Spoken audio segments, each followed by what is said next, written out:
Right then, I have literally just spent best part of an hour in car in Malham car park. So you all guessed it, we're in the Yorkshire Dales, the beautiful Yorkshire Dales. And that there, just in front of us, is Gordale Scar, where we're heading to now. So yeah, when I arrived here, it's supposed to be nice and sunny and clear, but we've had rain, hail, sleet, snow. So yeah, I weren't heading off out in that. But it's clearing up a little bit now. I think it's knocking about 4:08 now. It's due to clear from 6ish, somewhere around there. And we're due to have a clear night. So yeah, we're heading up onto the tops above Malham Cove. But what we're going to do first is we take you down to Janet's Foss, tell you a little bit about that, and then we're going to head on up to Gordale Scar, where I've done a lot of walking around these areas, or around this area over the years, and I've climbed up Gordale Scar waterfall quite a few times. Nice little climb. Got to be careful though, with it being limestone and being wet. But I don't know if we're going to do it today. We have it big pack on. I might give it a miss. So we'll come back down, go up another route, and head up onto Malham Cove, where we'll find a pitch fortnight. And I've got a new setup to show you tonight, so a little bit more about that later on. So we'll get on off down here, down to Janet's Foss.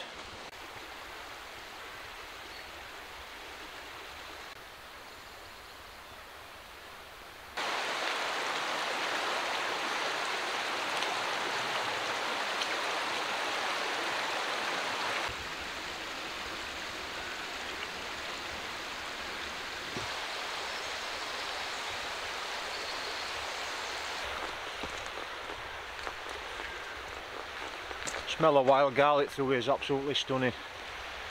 Look at this lot. Absolutely beautiful to smell that.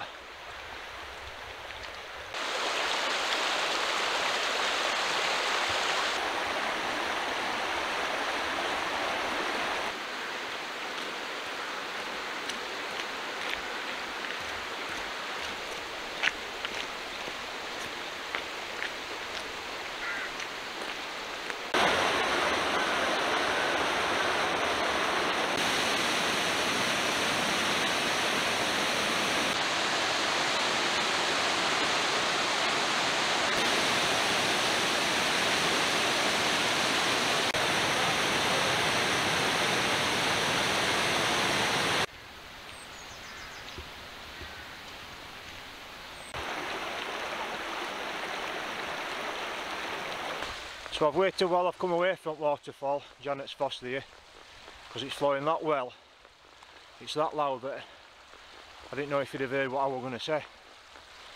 So Janet's Foss used to be a sheep dip as well, so obviously that waterfall's probably a good few 100,000 years old, maybe more. But as it's all farming land around here, I don't know if they use it still nowadays, but they used to do back in the day, they used to use it as a sheep dip. And what they used to do was put iodine in water, dip sheep in there, and it used to kill any bugs off or out like that that were on sheep, ticks and other nasties. But yeah, Janet's Foss takes its name from Janet, or Janet is known to have been a fairy queen that used to live in one of the caves behind waterfall. And Foss is Nordic for waterfall, so Janet's Foss, that's where it's got its name from. It's nice to know that the Nordic and the Viking stuff, names for things like that, still exist in today's times, still leaving the mark on history from all them years ago.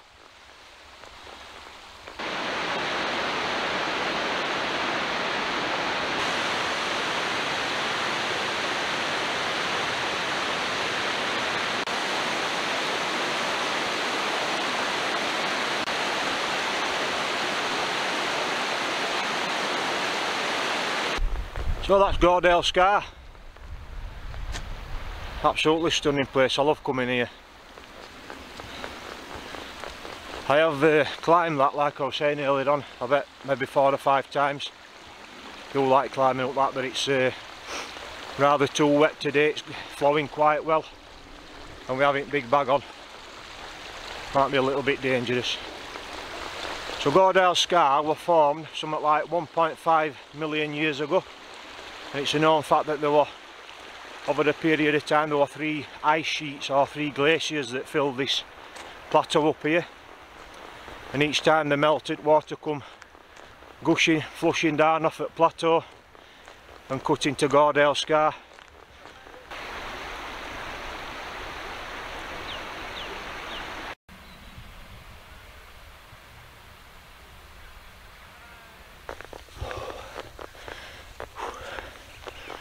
Right, so I was way out with time earlier on.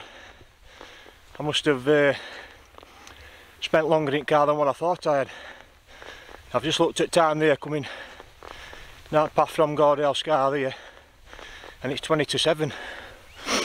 So sunset is just before 8 o'clock now. So as I was saying, I ain't climbing that waterfall today with big bag on. Taking this other route up to Malham Cove.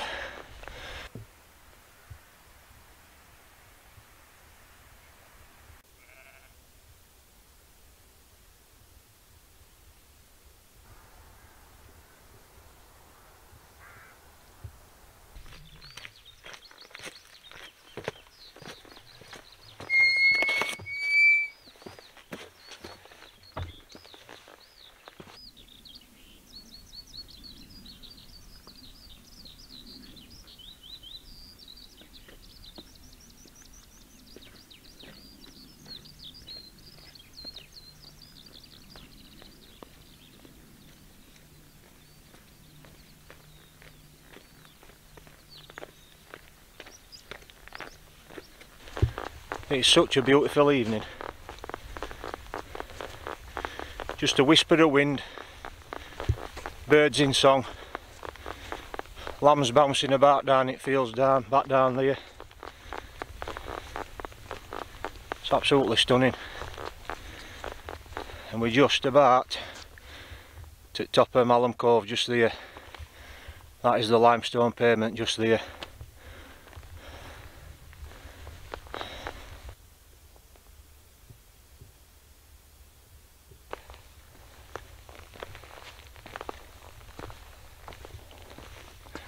So this is the limestone pavement. You've got to be so careful on here. Ankle in there, broken ankle, leg broken at best.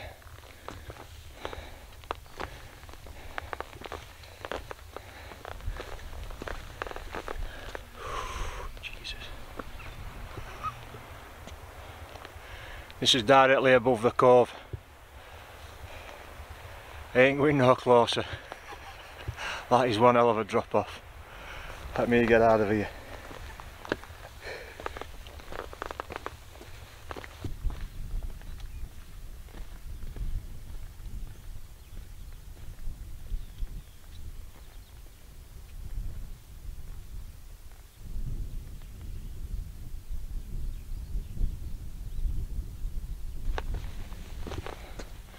So there is quite a few nice areas up here.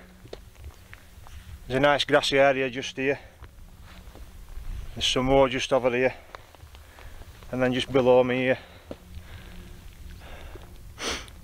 there's a nice grassy shelf there, but I think it might get a little bit too busy even tonight. I thought I saw some people down here as I was walking down. You might get some folk up here early in the morning for sunrise. So what I'm going to do is, I'm going to nip off up here somewhere, try and find a nice shelf off up there. A little bit tired as well for sunset, which is just going to be over there somewhere. So let's get on off up here and try and find a spot.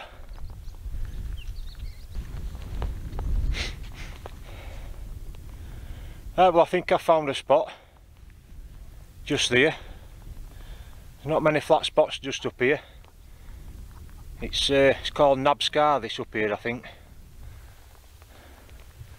That's looking down onto limestone pavement, top at cove just there. It's 7:30 now. Sun's about to set over there, so we'll get a stunning sunrise over that way in the morning. So yeah, hopefully I'm going to try and get my shelter pitched here, and I'll show you my setup that I'm going to be using tonight. Right, well then, it's 8:20 now. Took me a little bit longer to get set up than what I would have liked. Obviously the sun's gone down now, light's fading, as you can see. So I'll have to show you the setup a little bit better in the morning when we've got some light, but I think you can just about make it out there. So that is the Rab Silwing tarp, and I'm in the Rab Alpine event bivvy in there, which is just laid on a ground sheet and a cheap 4-class insulated, one of them thin insulated mats from Decathlon. Just one of them cheap versions of the Thermarest Z-Lite or whatever they call them. And then I've got my Sim Mat light mat in there, and my Rab Neutrino Pro 900 in there, because we are expecting temperatures down to -2 tonight. It's got on forecast, clear night. It's clearing up now. Moon's, I don't know if you can see, moon is up there somewhere, just there, look. So yeah, we are expecting a clear night, minus temperatures. Hopefully we might get a bit of frost in the morning, we'll see. But yeah, I thought I'd bring the big sleeping bag on this one, just so nice and cosy. So yeah, I'm going to dive in there now, get into my warm gear and get a brew on, because I'm ready for one. Little bit of a breeze and it's nipping at my fingers, so time to get a little bit of a warm.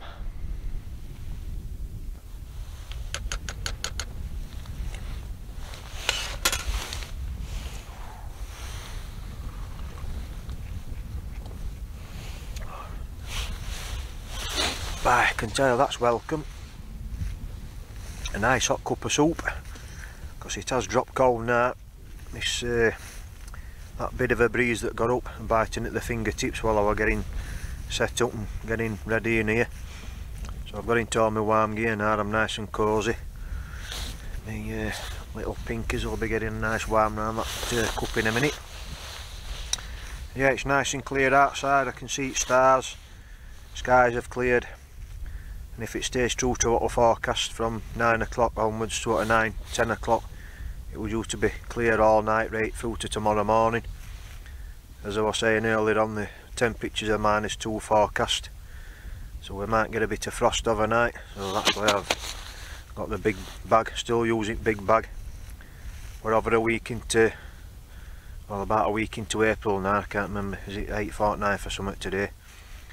Usually in years gone by I've switched out to 3-season kit, smaller sleeping bag, etc. But this winter's biting back. Lean shot. Yep, that'll do. So it is 11:30 now. I've had my tea, I've had a brew. Just been outside with the camera for 10 or 15 minutes. Got some cracking shots at stars. Set my little light up, lighting tarp up. So yeah, I've got about half a dozen shots there that have come out alright. And luckily, the last shot I took, I didn't see it behind, but when I looked on back at camera at the shot, caught a shooting star off up here, up in where Cassiopeia is. Cassiopeia is a star constellation. There's a shooting star on that last shot, so hopefully I'll stick a few of them up and you should see that. I've no idea what temperature it is, because I forgot my sky watch, but the ground is quite crunchy underfoot, and it were all glistening into light off my headlamp. And as I got back into here, like, I've noticed there's quite a bit of frost forming on underneath it tarp light, so It's dropped down to 0 at least. So yeah, I've climbed back in bag, back in bivvy. I'm all nice and warm now, and I'm going to get myself off to sleep and hopefully get a good few hours keep ready for sunrise in the morning. I'll check what time sunrise is. I think it's 7ish, 6:45, somewhere around there now, but I'll check, set my alarm. Forecast for a nice clear morning, so we should get some get a nice sunrise. So yeah, enough rabbiting, I'm off to sleep. I'll catch you in the morning.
Right, that's kettle on for my first brew.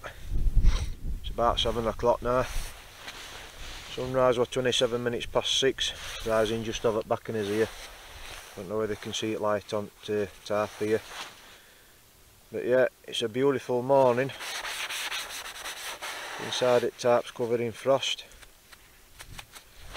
There's a nice covering of frost on the outside as well. Nice ground frost. So yeah, I don't know what temperature it got down to. So as I was saying last night, I forgot my sky watch. So it's definitely below 0. I can tell you that for now. Forecast's got it for -2 for Malham this morning. So I can believe that. I bet it is that. So yeah, it's a beautiful morning. A cold one, but a beautiful one.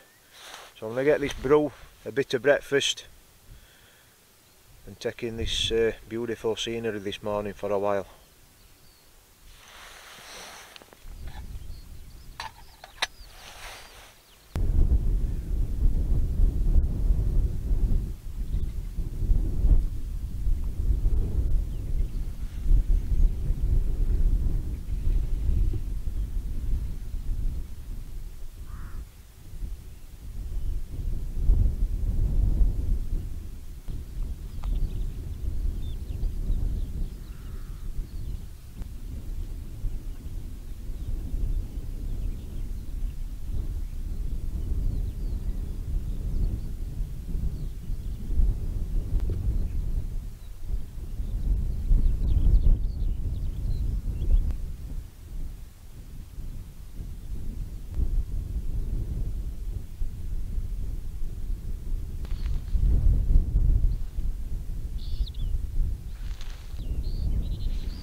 Right then, I'll show you the setup, which I was going to do last night, but as you saw it got a little bit too dark as I was setting up, so I couldn't really show you.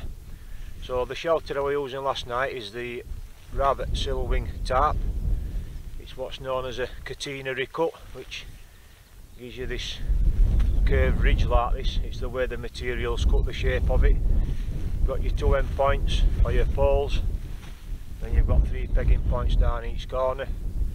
It's a silicone impregnated 30D Cordura ripstop material, so it's nice and waterproof, nice and pitch taut. It's a good wind shedding shelter. So that's the Rab Silwing tarp. So the bivvy that I slept in is, again, it's the Rab. This time I've used this setup, by the way, the bivvy, this Rab Event bivvy. It's the Alpine bivvy Event fabrics, waterproof fabrics. Like I say, this is the first time I've used this bivvy and this shelter tonight in combination. So inside here I've got my Rab Neutrino Pro 900, which that system kept me nice and cosy last night. And when I was trying to set here that it was what did I say it was? I said it was from Decathlon, didn't I? One of them Falklands. It's not. It's actually one of these. It's a catcher. One of these silver-sided reflective mats that just rolls up. Bit of a ground sheet down. I put that down.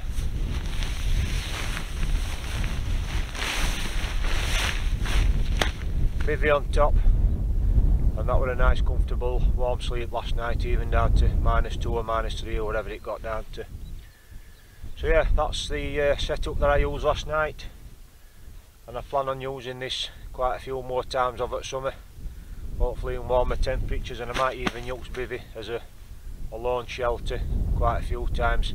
Might even get back up here a time or two over summer. So yeah, that's the setup that I used last night.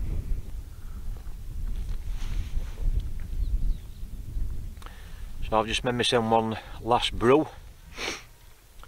going to have 5 minutes drinking this, taking views in before I start packing up. So it's just gone 8:10 now, and I can see it path down there from car park in Malham. Comes up, the path that leads up to Malham Cove just here. There's a few folk walking along there. I've seen a few people down at Limestone Pavement just down here this morning already.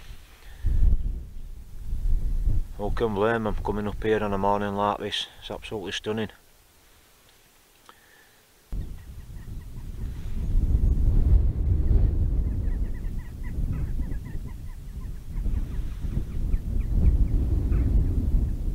Well, there we are, we're packed up, got bag on back. That nice warm morning sun dried that frost off at tarp, so that's going away nice and dry. That's where I was. You know the score, as always, we'll leave no trace. Well, that's been an excellent, thoroughly enjoyable camp in the Yorkshire Dales. But what we're going to do, I'm not going to wrap it up here. What we're going to do is walk along tops up here, and there's that stone staircase that drops down into Malham Cove here. So what we'll do is we'll go down there, show you Malham Cove, and I'll wrap it up as we're walking back along into Malham.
So that is Malham Cove, absolutely stunning place.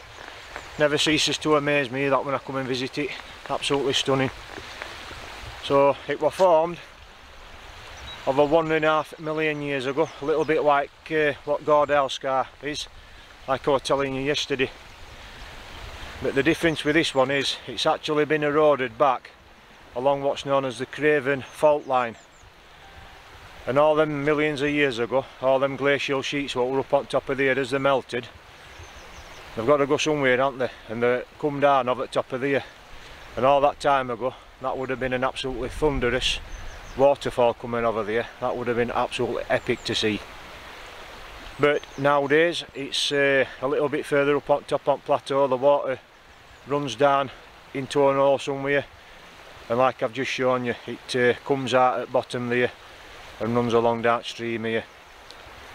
So yeah, that's a little bit of history, a little bit of geology for you about Malham Cove.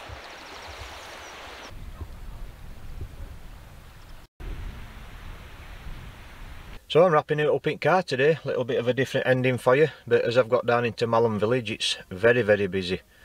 Too busy, too low for my liking. And as I've got round into the car park here, it's only 10:30 and there's folk driving about looking for car parking spaces already. But who can blame them? It's a beautiful day, it's a stunning location. It's a massive tourist attraction here as well. Folk have been coming here for centuries to come and see Malham Cove, Gordale Scar and go up onto the tops. So yeah, you can't blame folk for coming to see such a stunning landscape. So we've had a cracking night there, beautiful clear night, stars were out, frost this morning, stunning sunrise. What more can you want? And I hope you've enjoyed my ramblings, me little bit of geological history for you. To the best of my knowledge, our Gordale Scar were formed and our Malham Cove were formed. So yeah, I hope you've enjoyed it, I certainly have. So as always, thank you very much for watching, and we will see you on the next one.